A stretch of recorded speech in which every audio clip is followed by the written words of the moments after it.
All right, we've got people filtering in here. I'm just going to get started in a couple minutes, so sit tight, grab your coffee or lunch or whatever it is that you do at this time of hour, and we'll get started momentarily.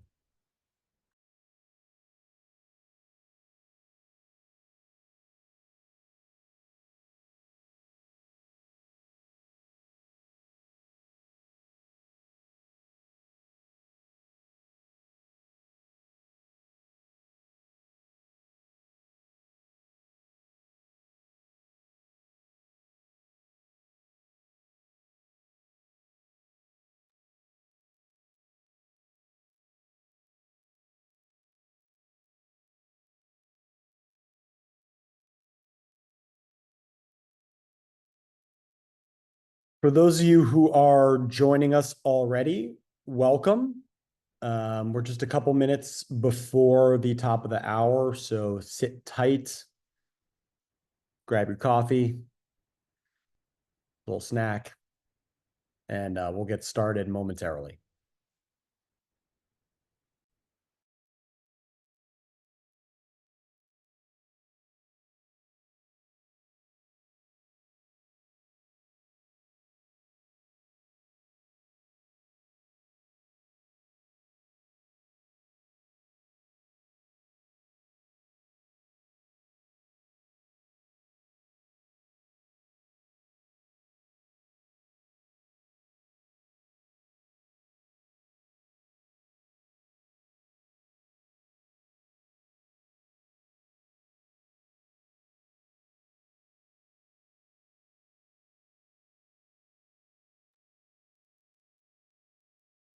And for those of you who have joined us in the last minute, which seems to be a lot of you, welcome.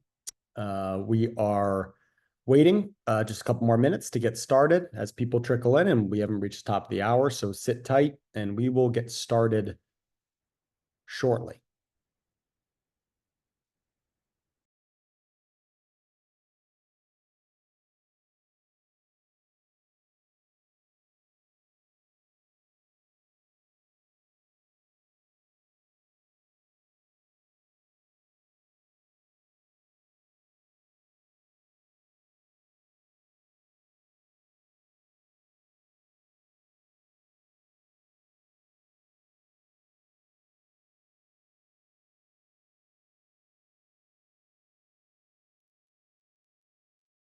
We're going to give it just one more minute here as we've still got more people logging in. So sit tight and we'll get started in the next 60 to 90 seconds.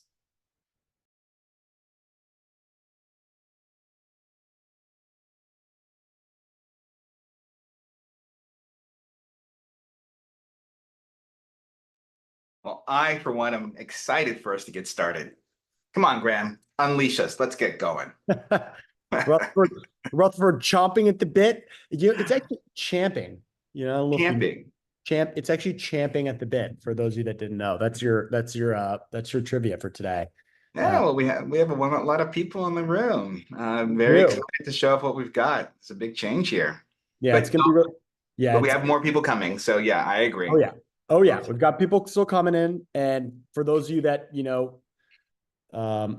the horrific event that you need to sign off early, we'll be recording this. But we've reached the top of the hour. We're 1 minute in.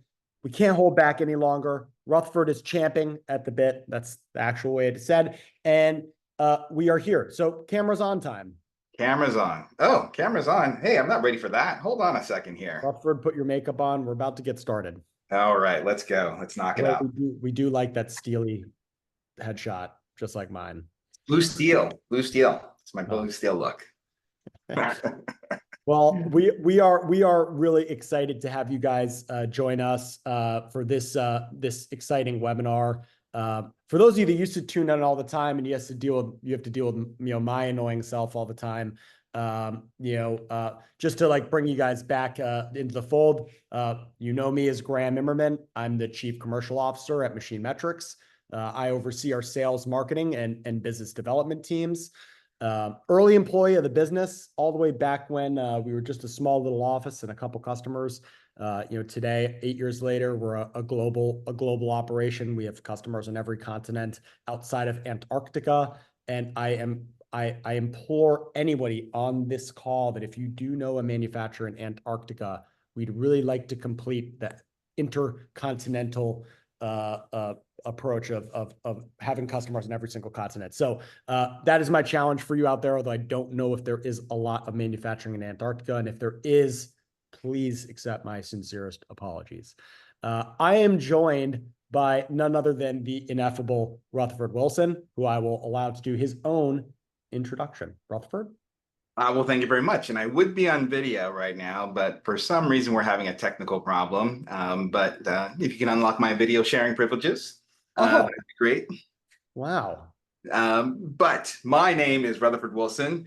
I am a colleague of Graham. I've been with MachineMetrics for about 2 years as a chief product officer. And with Graham and a number of people on our team, we have tried to take the process a little differently about how we think about machine monitoring and going beyond machine monitoring.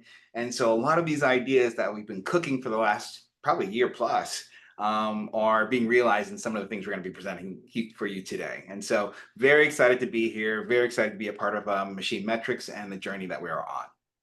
Beautiful. And Rutherford, by all means, feel free to try your camera. Maybe that'll work. I put you in charge. If it doesn't, the computer gods are working against us today because I have no other control other than that. Let's give it a shot. All right. Well, there it is. Hey, there we go. All right. I love to see your face. I'm so glad. So here we are. So we put together a little bit of an agenda for you guys. So just keeping ourselves on track. And I don't know if you guys can tell, but Rutherford and I, we are not Abbott and Costello, but we do like to have fun here. So we try to keep ourselves on somewhat of an agenda. And we both love to talk. So we are going to share just a reintroduction to MachineMetrics. We're going to ask some questions during that process, and we'll be essentially enabling a live poll for you guys to share information back with us that will be, rest assured, relevant to this discussion.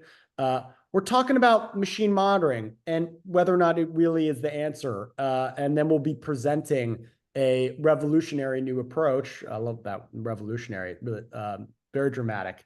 But a new approach that really our organization has been skating towards. If you're a Wayne Gretzky fan, skating to where the puck is going.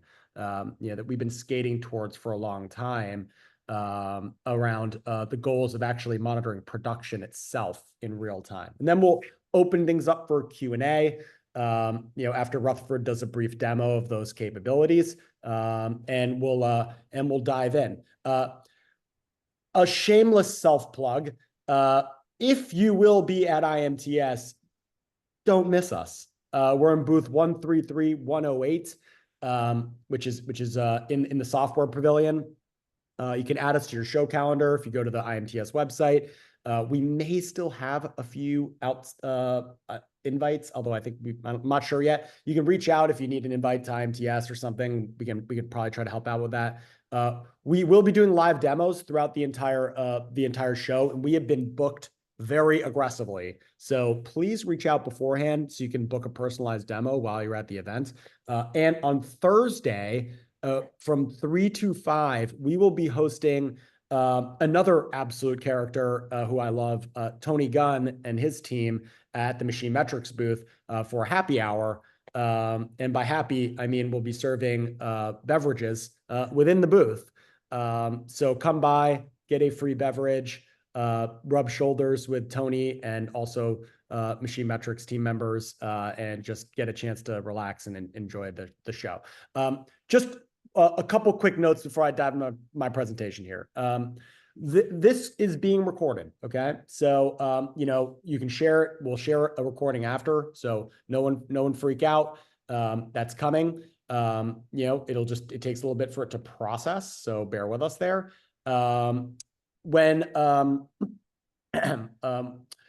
If you have questions, feel free to drop them in the Q&A section of the navigation. I may not answer them in the moment, nor Rutherford, right? Because, we might not see them in a second, but we will get to them, okay? So rest assured. And you can also, by all means, communicate with each other in the chat. That's what it's there for, right?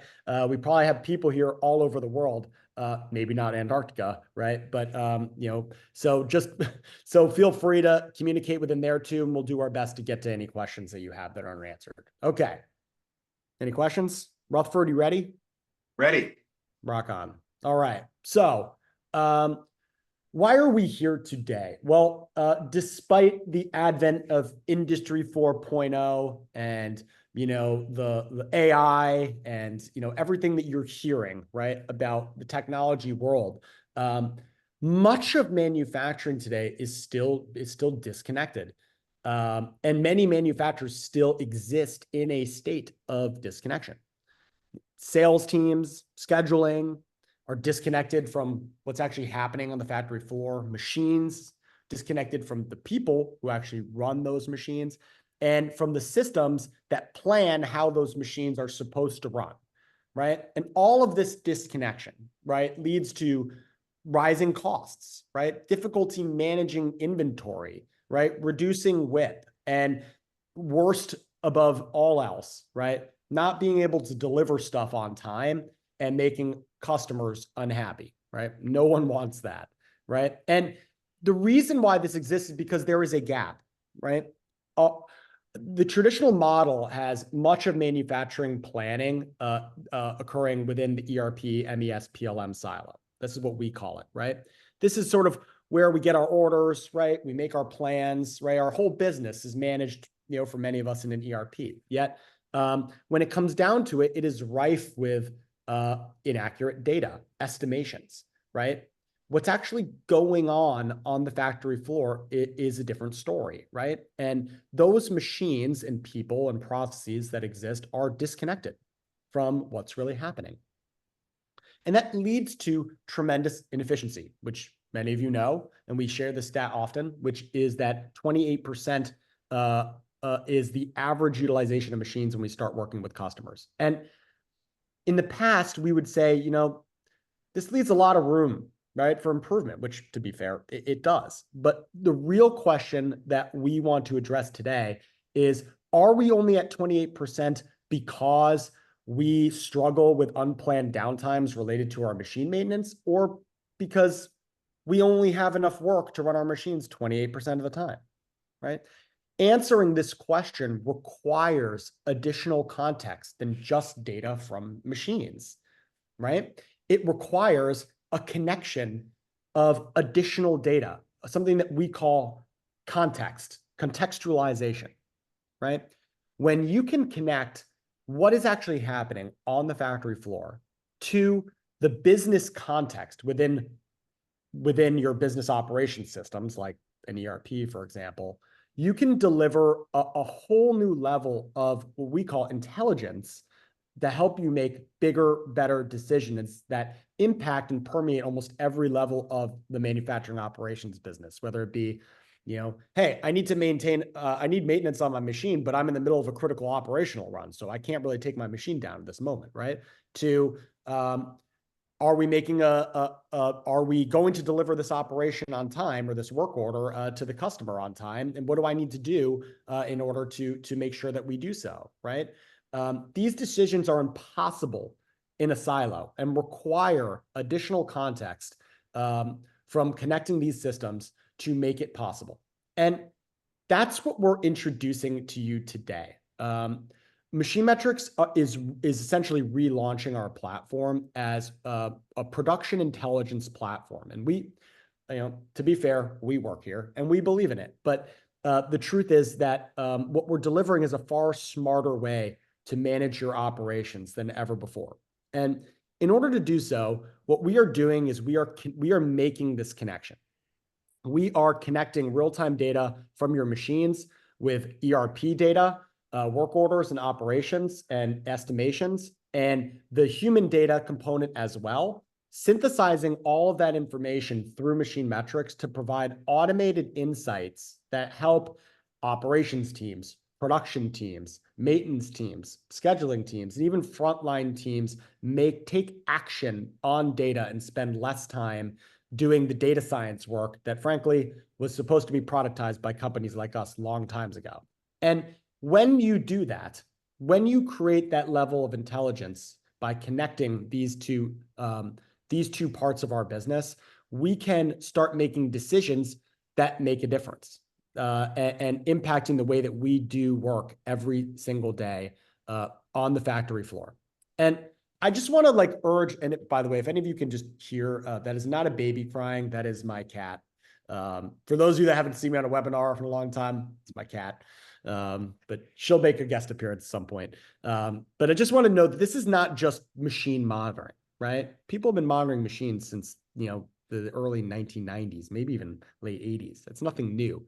What it's about is synthesizing this data to provide answers to people who work at the machine level or who work at the plant level, who are trying to make business decisions across a number of different plants so they can make those critical decisions that need to be made as efficiently as possible so they can improve how our businesses are operating.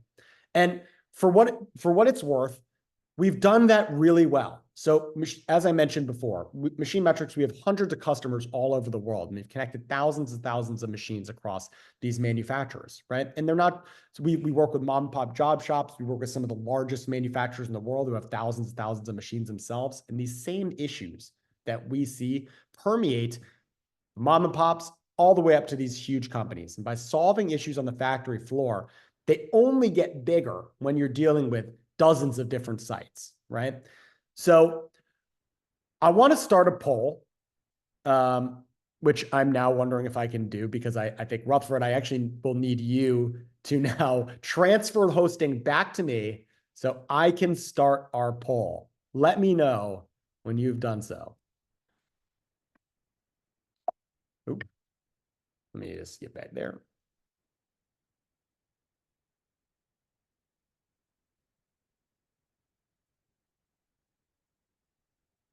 And if not, Henry, can you start the poll? Actually, sorry, I was talking as on mute. I need to send this back to you. So yeah, you just go into participants, go to more, and then just say make host. Great. I don't have that access link.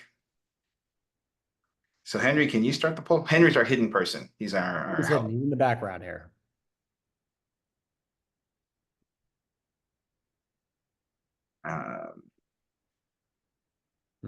Okay. Not allowing me to do that, but let me see if I can. Let me just check to see if the polls are loaded into the system. Yep. Well, while Rutherford's doing that, we can get started on the broader discussion. Oh, there we go. I saw that coming. I was like, the second I move away from this, it's going to pop right up. And there it is. All right. Technical difficulties, no more. So people were asking for your feedback on these questions. All right. So when you create and plan or schedule for production in your ERP or wherever you do that, how often do things go according to this plan on the shop floor? And you can emphatically say never. You can share rarely sometimes, most of the time, or you can totally BS us and tell us all the time. And then when you answer that question, the second one that we'd like you to answer is when things don't go as planned, what do you do? Do you panic and cry, shout for help, get hosed down by one of your mechanics next to you? Do you try to adjust things on the fly using a Kanban board to try and shuffle that work around, try to make sense of it? Or do you augment stuff in an Excel spreadsheet, trying as hard as we can to use the digital world to shuffle work to make sure that we stay on top of things? And we'll give you guys, Rutherford can provide some color commentary on this while we give a minute to fill this poll out. And then Rutherford, you can click stop poll when that minute is up, and then we can move on with the presentation.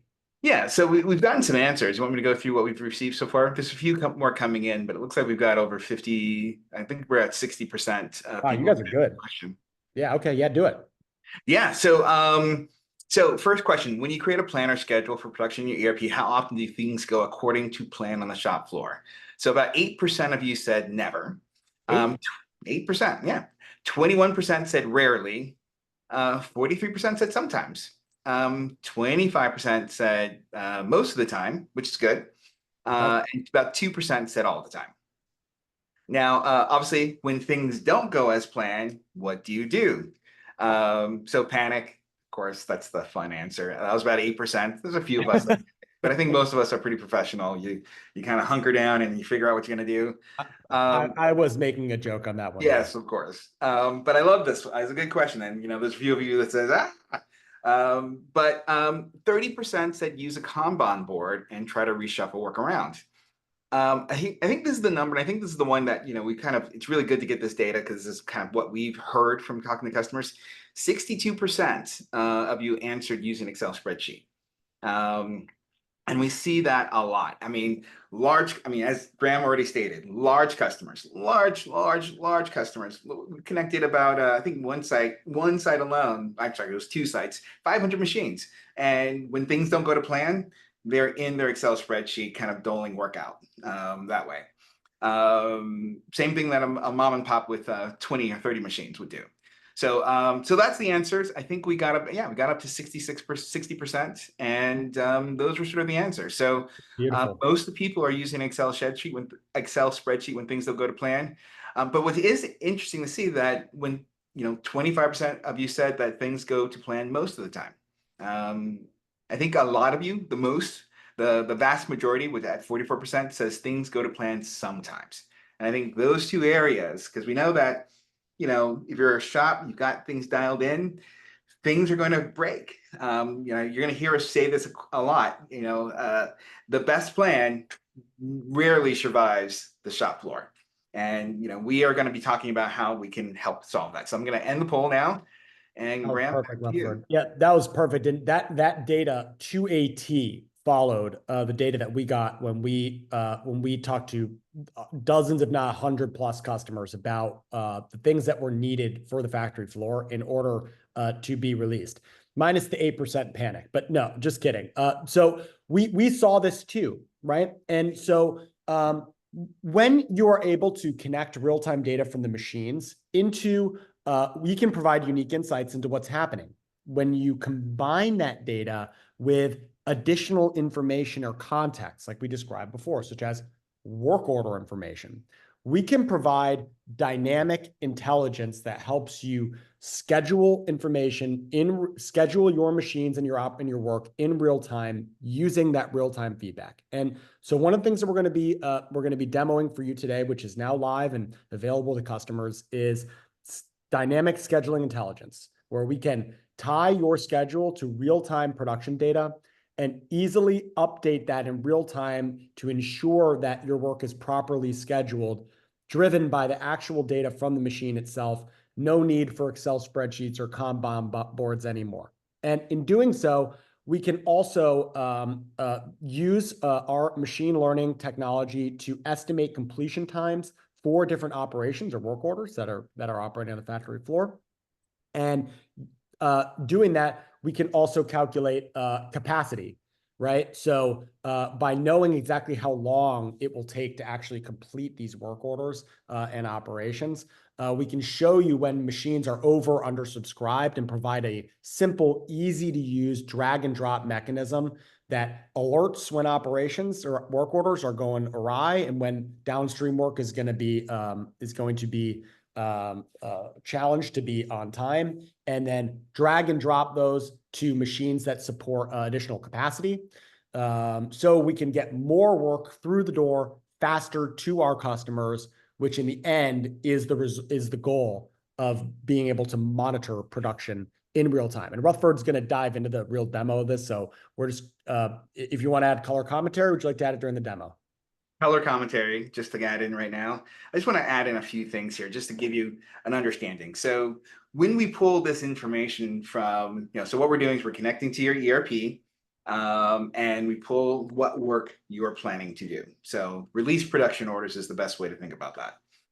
With those release production orders, we're looking at the entire bill of materials, so the entire routings that come through for any work order. And with each routing, we're looking at what standards you have in place. Now, some of you may have your standards all up to date in your ERP. Some of you may not have any standards, or some of you may have standards that are not up to date. But what we're doing with our algorithm is when we start to see an operation, let's say we've seen it before, we look at the historical way that that operation has run, and we evaluate how it ran in the past. We look at the utilization of the machine or the availability of the machine, how available that machine has been. And then every time a cycle is counted or a part is made, we recalculate the estimate in real time about when that job is going to be completed. So looking at how long it's taking to complete a cycle or complete a part, multiplying that about the availability of the machine. And that's where that real-time data starts to give us all this access to understand if we're going to be delivering this product on time or not. And that the on time is delivered by when that production order is due to be completed. And we're looking at all the operations in a production order in real time on every machine in your shop in real time. That's to give you an idea of how, like, this is looking at real-time information calculated up to the top. Absolutely. It's beautiful commentary, Rutherford. And we're excited to show you what that looks like momentarily. Now, in tandem with that release, we are also launching two key other areas that make value for our customers and make them more intelligent. The first is we got to get that data right from the ERP. And the word integration is like a fear word. It's a scary word, right? Most people are terrified of what integration actually means. That's why they developed a whole line of system integrators, right? And their job was to literally, do that for you, right? Time, effort, resources. And we knew that there was a better way. So today we'll be showing off what we call clickable ERP integrations that make it so easy that you can do it yourselves, and within our product itself. Epicor Kinetic, Infor Visual, and Microsoft Dynamics 365. And then we also are launching a CSV strategy that allows you to essentially pull work orders and operations from any ERP and enable this capability within MachineMetrics for the scheduling intelligence. So yeah, and so those ERP connectors that Graham just listed will be available at launch at IMTS. Yep. And there are other ERPs that we're targeting to apply this framework to. That's exactly right. And what comes along with that is a labor ticket application, right? So once you have the connection to the data from the ERP, you can actually track the status of those work orders in real time, as we just noted, through your production schedule. And then a very simple labor ticket application that automatically propagates the total parts made using the real-time data from the machine, and a simple, easy to navigate functionality that allow operators to update order quantities and submit labor tickets back into either MachineMetrics, right, or the ERP itself for bi-directional functionality to bring everybody onto the same page of what's actually happening. Mm-hmm. Now, many of you don't just machine parts to completion. You have other parts of the process that need to be monitored and tracked, right? So in this Q4, we'll be launching the ability to track these other processes within MachineMetrics, our platform, right? Now, to calculate when something needs to be done, right? It's not just the end of the machining operation. It might be the deburring station. It might be the cleaning station, right? And to be able to track and measure and all of these different processes provides a holistic overview of your entire production process. And with, again, an easy to use navigation, so operators can select what they're working on, start and stop jobs, either using IoT or manually, and provide the feedback back to a system, whether it's MachineMetrics or the ERP, so we can track the status and progress of work in real time. And what's unique about this is it brings all tracking under a single purview. It allows our customers to not have to have, as one of our customers said, a mosaic of tablets.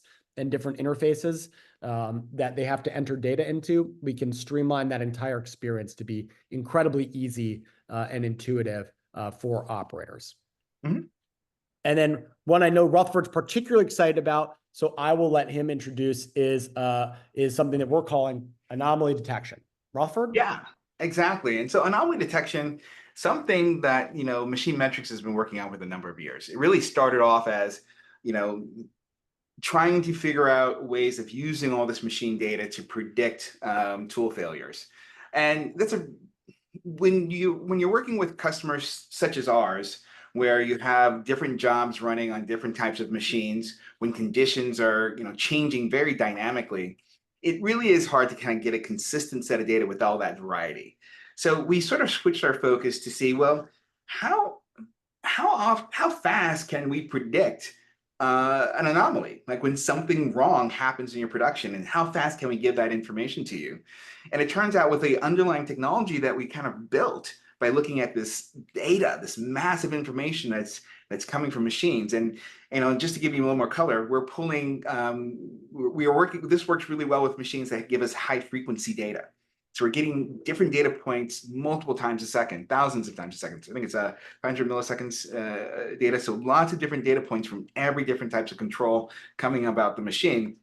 And we can detect imminent failures. So it's not like a prediction like a day before about when something is going to fail, but we can tell you when that anomaly occurs, like when there's a spike in either the load profile associated with a tool, and then very immediately, if you choose to move forward to the next step of the anomaly detection, is put a feed hold so it stops the machine after it goes to the next cycle. And this has been, ridiculously successful with the customers that have been beta testing it as we've been kind of refining the algorithm. Can you go to the next slide? So it kind of Okay. looks like something like this.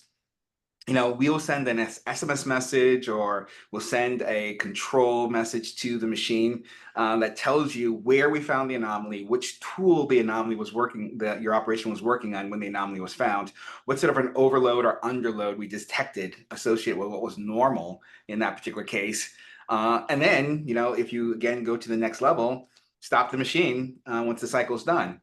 And so that interface gives you immediate access, so you can stop making, if that anomaly is detecting some scrap, it's going to stop the machine from making further scrap. And that can save you hundreds of dollars each time we find an anomaly. But we also give you an interface so you can start to review all the different anomalies that occur, which machines where they're happening. And so we're giving you the ability, and this is an important part of how we're thinking about things going forward. We want to basically, when anytime anything happens in production that is notable for you to take attention to, we want to raise that attention to so you can see it. But it's not good enough just to say, hey, there's a problem. As with feed hold with anomaly detection, we want to give you a tool to take action, to do something about it.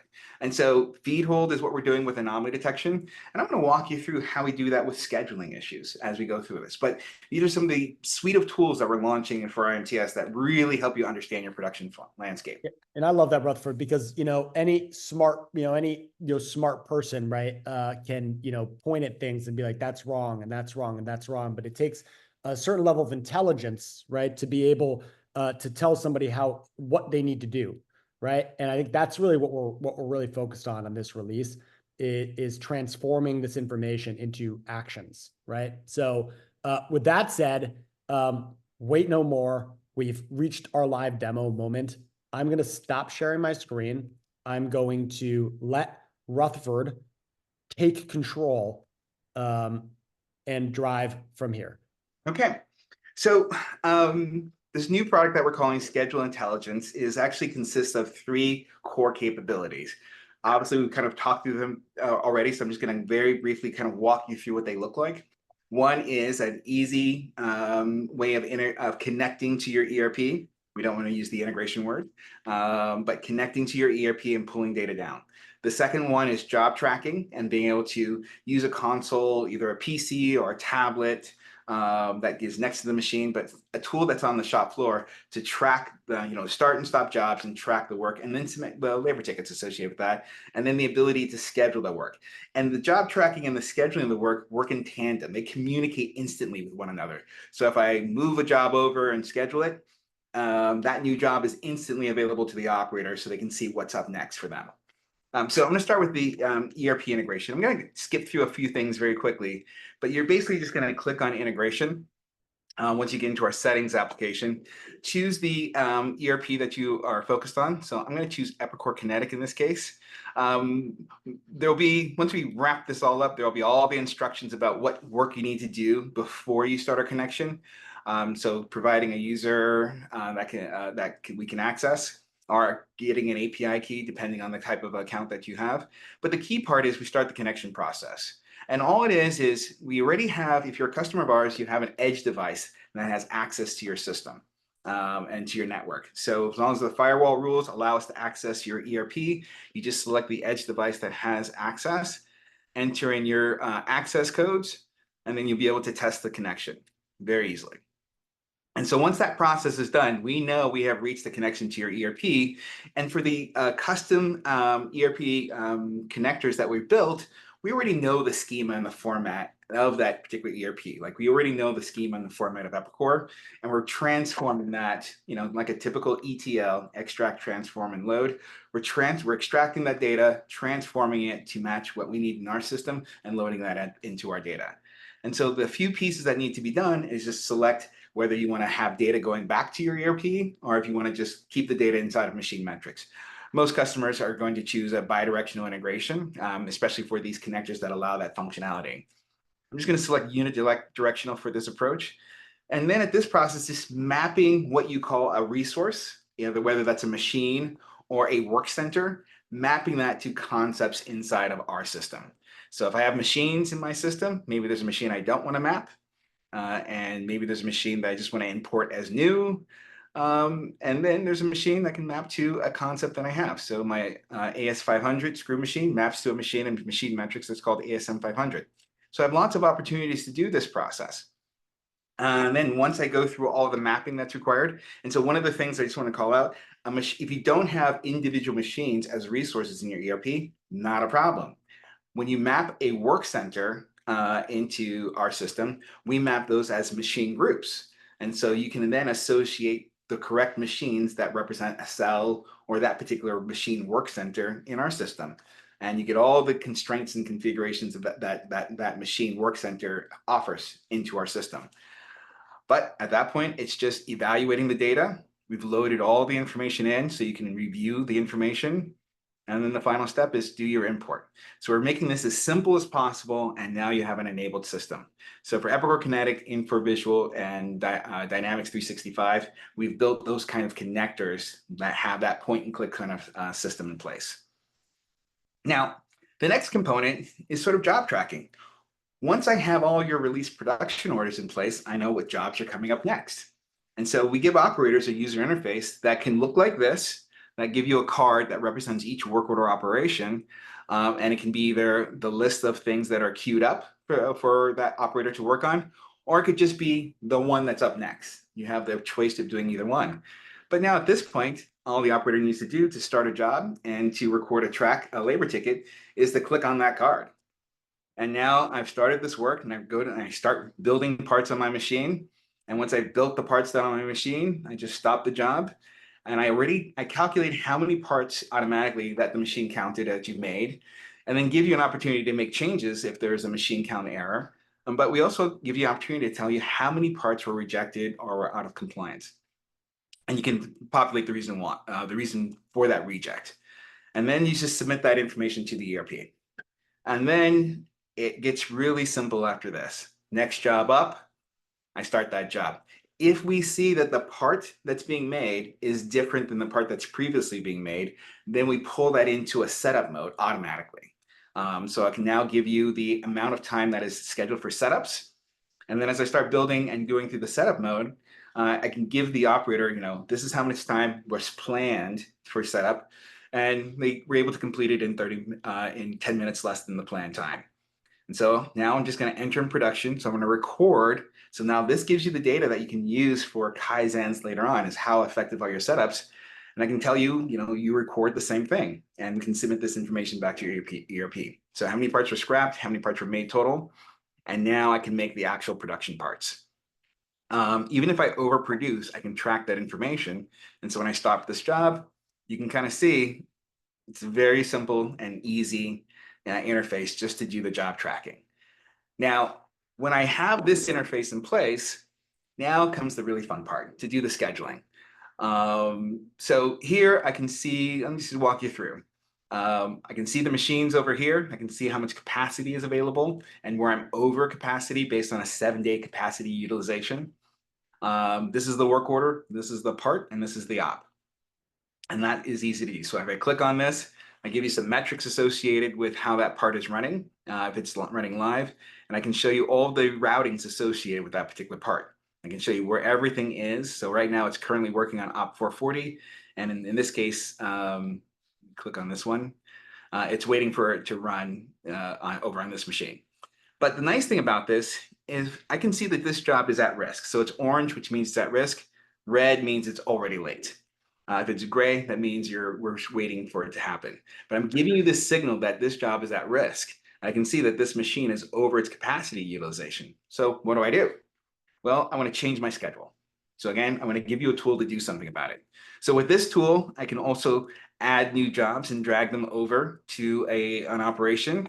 Or in this case, what I want to do is I want to move this job. And let's say this job that's running on the Tourney Center can actually run on the Brother as well. So I want to drag this job over, and you can see it's no longer at risk. And now I'm no longer at overcapacity, and now I'm using the capacity of my Brother. I'm going to do that again just so you can really see what's happening, because this metrics bar is also giving you an opportunity to show you what's changing with your schedule, how many ops you have at risk, how many ops are scheduled, how many ops are overdue. And as I change my schedule, this changes dynamically. So I can go ahead and just kind of watch the metrics up here, watch my capacity utilization change. As I make those changes, it recalculates. And now I have this job that's no longer at risk. And so it really gives me a tool to make these changes. And this information is immediately communicated to the operator as those changes get done. Now, I want to show you how this just is when you come to INTS and visit us, I just want to kind of show you this live. I may not have all of the data constructed in this live demo to show everything, all the status changes, but you can see how easy it is to drag and drop jobs over to a schedule. And you can see it's recalculated in real time to say that this job is going to be at risk of getting done. I can move it higher in the queue. I can grab new jobs and move them over. And each time it's calculating how that job is going to run on every machine across your shop, and as fast as I'm showing it right now. And so in this case, I have 7 jobs running. I'm just going to move things over. And so once I completed all this moving around and rescheduling to kind of get the schedule in the way that I wanted, all I have to do is save my changes and the schedule is completed. So the key thing about this and what we're really focused on achieving here is to, one, alert you when there's production issues. A lot of our focus has been on the schedule intelligence, as you can see here. So we are alerting you when there's a schedule problem that you need to deal with, giving you a tool to do something about it. So you can rearrange the schedule to make sure you're focusing on on-time delivery, and giving all the metrics associated with what's happening so you can see how well your scheduling is executing in the real time right now. And because this is using real-time information, this estimated time to complete is looking at how many parts are being counted in real time right now. So it's always going to be up to date and accurate. And so your schedule is always going to be what's actually happening on the shop floor as opposed to what was planned to happen maybe a couple days ago. Graham, so back to you. What do you think about what I'm showing here? I'm just hammering responses in the Q&A. Ah, there you go. I mean, I'm super excited, Rutherford. I mean, obviously, when we launch something, like this, we usually get feedback, that's really positive because we put a lot of time and effort into it. But the feedback we've gotten from the market here has just been, truly exciting. It seems like this is a problem for everybody. And, with that, I think, I want to make sure that we get some of the questions that are coming in answered, because there's a lot of them, which makes sense, and that's the goal. So I'm going to answer some of them. I'm going to flip them to Rutherford for some of them, and Rutherford, unless you want to move on to some of the other demos, I want to just take on a few questions about this specifically. Well, let me answer some of these questions live. Like, for example, there's a Yeah. couple questions. I think you've answered some of them, but what are the ERPs we support? Like, do we support JD Edwards, Oracle, SAP? The architecture that we built allows us to support all of those. For SAP ECC, for example, we have a process already defined about how we can support those an SAP ECC 6 or SAP ECC 7 sort of integration. But we haven't built that integration yet. So at time that we're launching, we haven't built the SAP integration. JD Edwards is queued up for us to build. And so we hope to get to JD Edwards before the end of this year. And there's a handful of other ERPs. I don't have the exact list in my top of my mind right now, but once we get through the first three and the CSV integration, which are Infor Visual's done, Epicor Kinetic and Epicor 10 is done. Dynamics 365 is wrapping up right now. We'll start working on and prioritizing the other ERP integrations. But just for ultimate clarity, this would work for any ERP with the CSV approach. Exactly, any Oh, ERP. so that's that. How would that impact you as an integration? Because we use that word integration as software guys, we take it really seriously. Harder to write an ERP, write a CSV back to an ERP, right? So the scheduling functionality that you saw today could absolutely be enabled through that. I think when you're dealing with the bidirectionality, right? Just writing, labor tickets back, writing, updating schedules and stuff, that's where there's more complexity. But the good news about MachineMetrics is that it's a very configurable system. And we do have a custom services team and partners that are able to build essentially whatever integration it is that you want. But our job is trying to make this really easy. So, the things we're touting today are all in product. Yeah, that's exactly correct. I did want to answer a few other questions that are. There's a lot. We're All going to right. have to get as many of them as we can. Maybe we just start at the top. So, Rutherford, Well, you want me to queue you up and just sort of knock them down, or you want to take them on one by one? well, let me grab two and then you can queue me up. So one of the questions is, what is the integration tool we're using for connecting to ERPs? Well, it varies. Each ERP. So one of the things that's really important for us when we built this tool is we profiled about 7 different ERPs and their schema associated with how we can extract the data from the ERP, for example. And so we looked at multiple different tools that we're using. And so each integration has its own unique profile associated with that integration. And so we've used a number of different things, but we sort of standardize it into something that can run on the edge. One of the other special secret sauce skills that we have is we try to put a lot of programming and all this functionality on the edge itself. So it lives on an edge device that we can have access to, but it's within your cloud. And so as much processing that we do on your network speeds up everything. That really just keeps us as real time as possible. The second one is to clarify. I think the question was to clarify: would that recalculation change the estimated completion time? Yes, it does. So every time there's a cycle, we are re-estimating or recalculating the estimated completion time every cycle for every operation on every machine. And so, we make comparisons to Google Maps. Let's say you make a detour, and Google Maps has to recalculate. Well, that's very similar to the machine goes down for an unusual amount of time. Well, now we recalculate, and we recalculate as soon as that machine starts working again about where that estimate's going to be. Okay, cue me up. Hit me. I'm like, okay. Dave, did that help answer your question? I'm pretty sure it did. So I'm just gonna I'm gonna mark that one as completed. Okay, we talked about integrating with JDE. James asked, Rutherford, it looks like you're adding individual operations, but can the scheduling see loading as work orders are submitted for multi-operation jobs? It's a good question. Submitted for multi-operate. I guess I may need to, like James, I may need to follow up with you just to understand what you mean, because are you talking about palletized machines where they're multi-operational jobs? Or are you just talking about if a job has multiple operations associated to get to completed? So let me see if I can answer for where I think you're going with that. So if you have a work order that has op 10. Second choice, he just said, the second one. Second. Okay, so you got an operation, you got a work order that's got op 10, op 20, op 30, op 40, so forth and on, so on. So we look at all of those operations. There is a set of assumptions that we do make that in order for op 20 to start, op 10 needs to complete. And that's just our first version, we've made that assumption. So so we just can't kind of think of it as each operation has to be done in a linear fashion. And so if you think about it that way, we look at all of that work that needs to be done. And if it's on maybe one of those operations is an indirect operation, then in that case, we won't have real-time data. So we pull the standards that's inside of the operation to do our calculation and any lead times that is associated with the data. But that's what we're looking at when we make our calculation associated with the estimated time to complete. Now, a lot of the estimated time to complete is also done on the operation level. So we can track that individual piece while we're tracking the overall work order. So I hope I answered that question. Okay. Great. Thank you for that.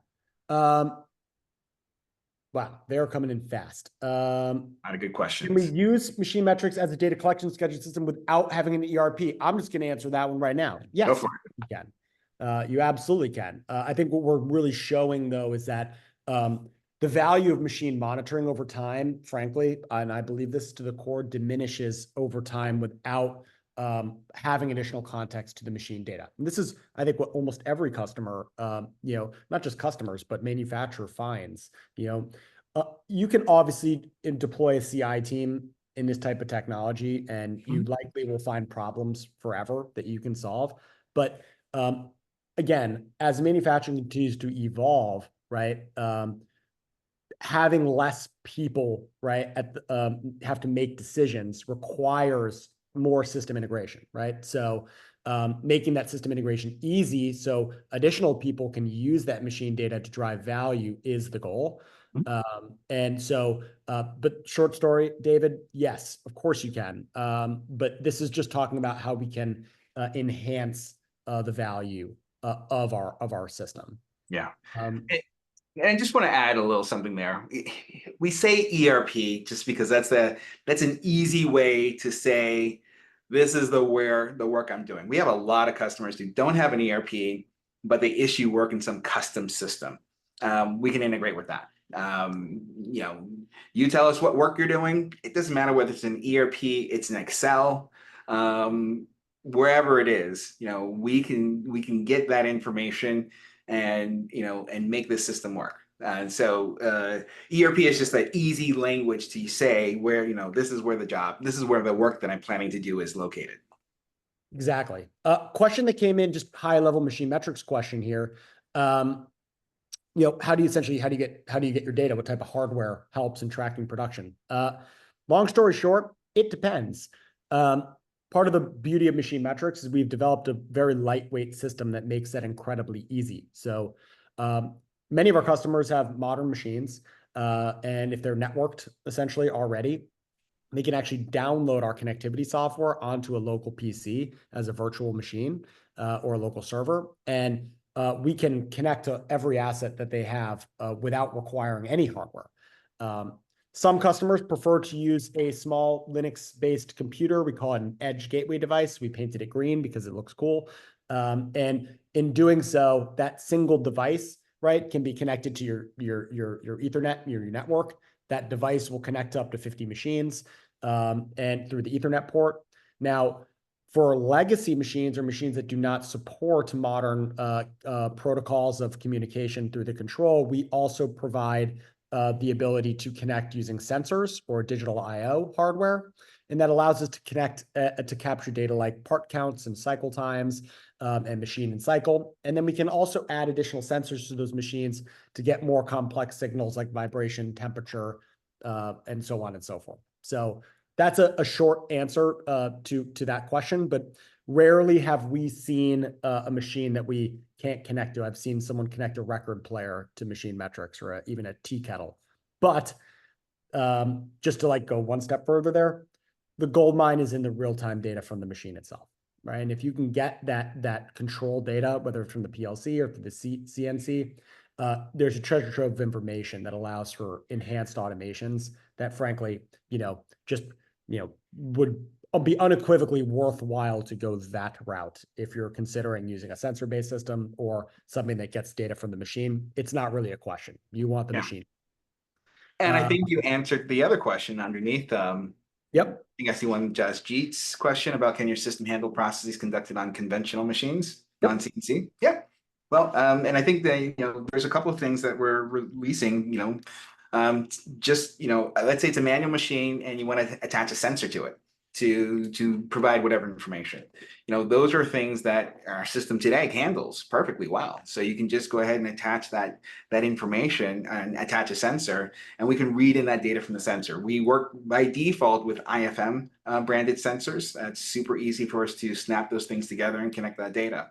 But one of the things that we're also releasing, that's coming a little bit later in the year, is you just want a station, like a terminal, where you want to, schedule work against this asset, but that asset is actually not connected to an actual data, machine data.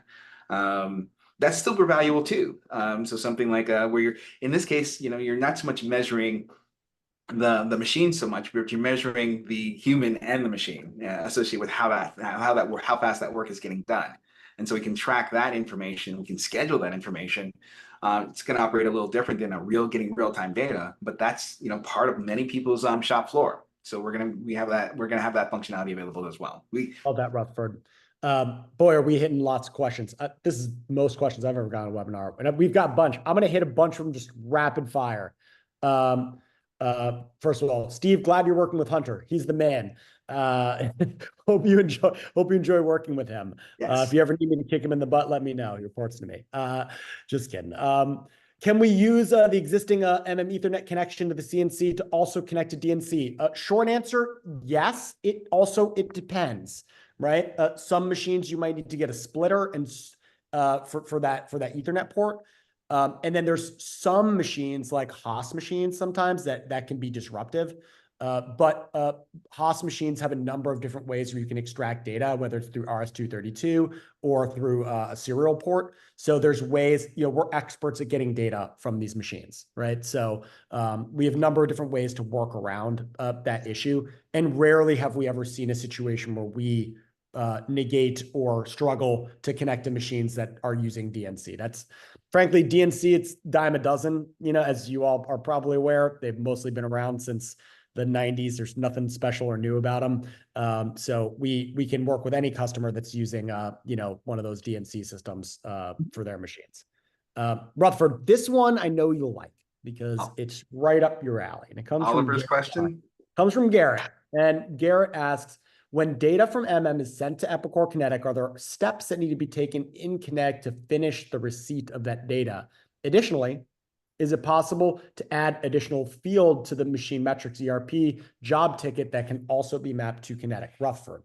Okay, that's a great question. All right, so first part of the question is no.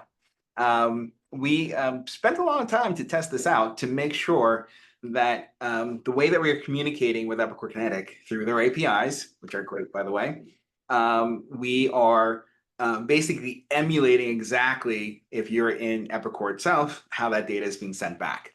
So the receipt of the data doesn't need to be done anything else. That data goes in, it's listed exactly as if you're using Epicor Kinetic inside of their application interface.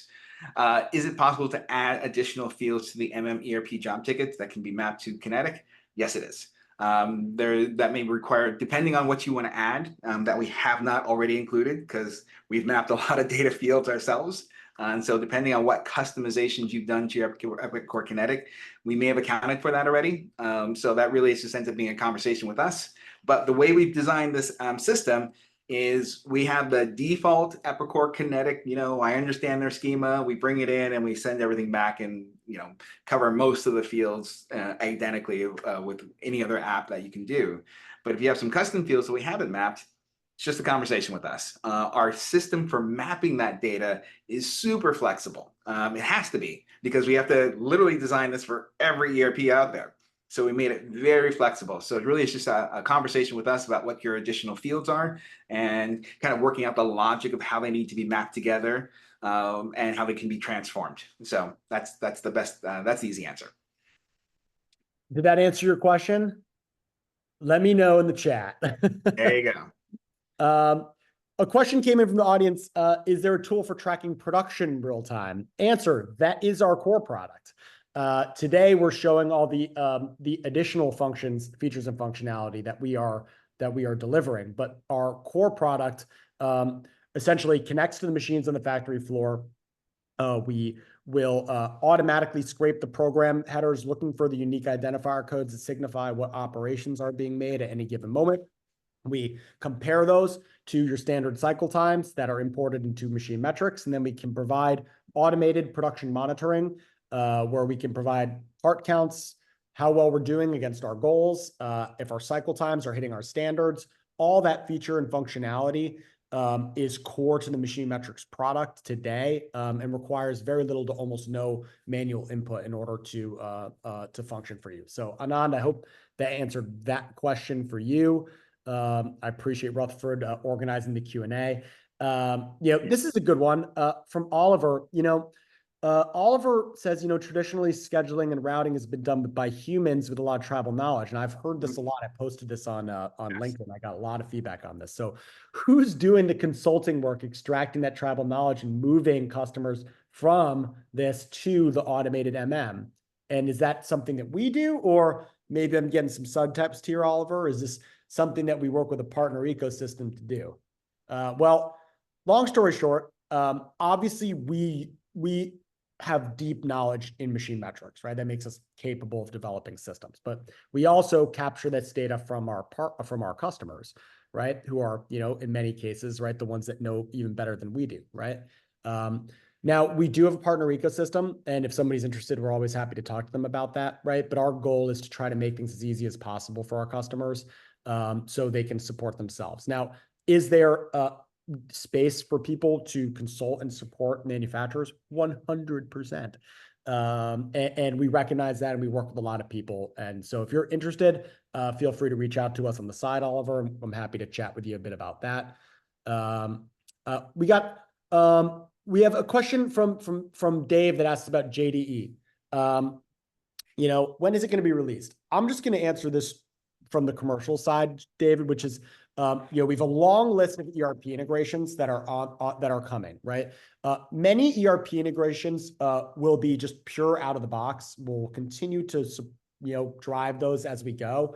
But we also have a custom services team that can deliver those or quote them so you can have them sooner, right? So if you are a current MM customer and you're interested in having an ERP integration that is not one that is out of the box or coming within the next 30 days, just reach out to us. We have custom dev teams that we work with who are more than capable of delivering those ERP integrations to you. There is a cost for those, but the ones that come out of the box, within the product, we consider those core platform features. So our goal is not to charge for those. Let's see. Wow, did we get? This is a good one from Matt. Sorry, I missed you, Matt. How are buffers and WIP management made visible in the job tracking and scheduling application? Rutherford? Let me answer that one. So the first version that we have, and there's going to be a lot of really cool things that are going to be coming as we add more feature and functionality. But what we're looking at right now is just the capacity utilization. So you can start to see how much work that you have in place, and your work in process can be, evaluated in terms of how much work that you have scheduled versus your shift schedule, which is something that you can set up across that. So you have this much, work identified and this count of parts going into our system. So that's how we're doing the capacity utilization to understand what your capacity is and how much of your capacity you're actually using in this process.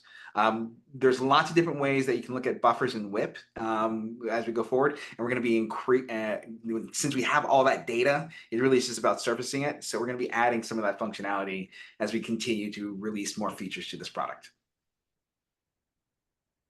Well, people, we've done it. An hour-long webinar. We made it through. There you go. That was probably a record number of questions. We haven't been able to get to all of them. Our sincerest apologies. For what it's worth, if you are interested in any of this, check out the new website, www.machinemetrics.com. We got all new features and functionality, which are, on a brand new, spanking new, cool looking website. You can check it out. If you have any questions outside of that, you can always reach me, Graham at MachineMetrics.com. No spam, please, but always there to answer questions from customers or partners or potential customers. That's what I'm here for.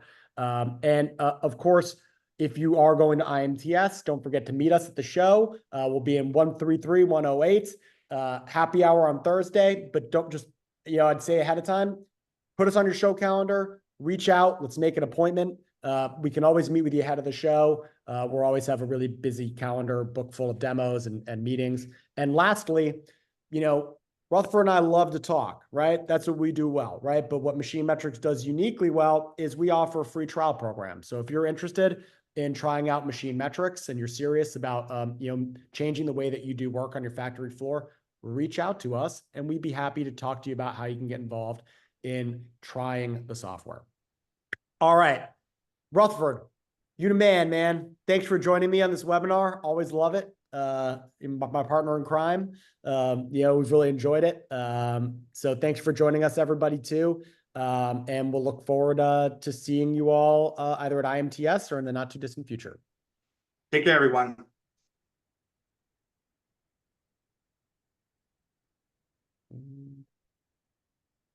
I think you actually have to click end.